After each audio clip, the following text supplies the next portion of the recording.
Hey guys, it's the last video of this series and I finally made my IR following robot work.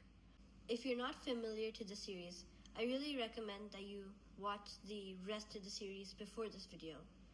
I will briefly go over what this robot is trying to do.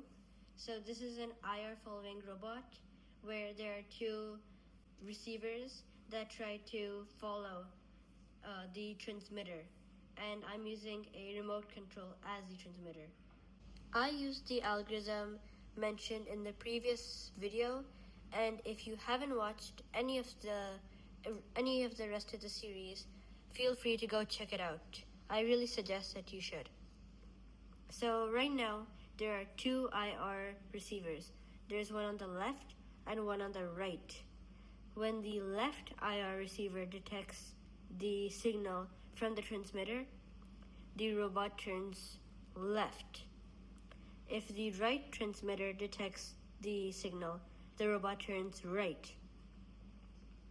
If both of the transmitters detect the signal, the robot moves forward. And the range of each receiver is shaped like a cone, like a V, so it's extending outwards like this.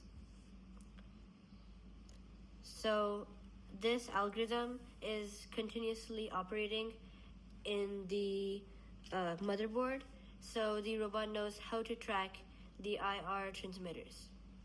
Next, I'll show you the IR following robot in action.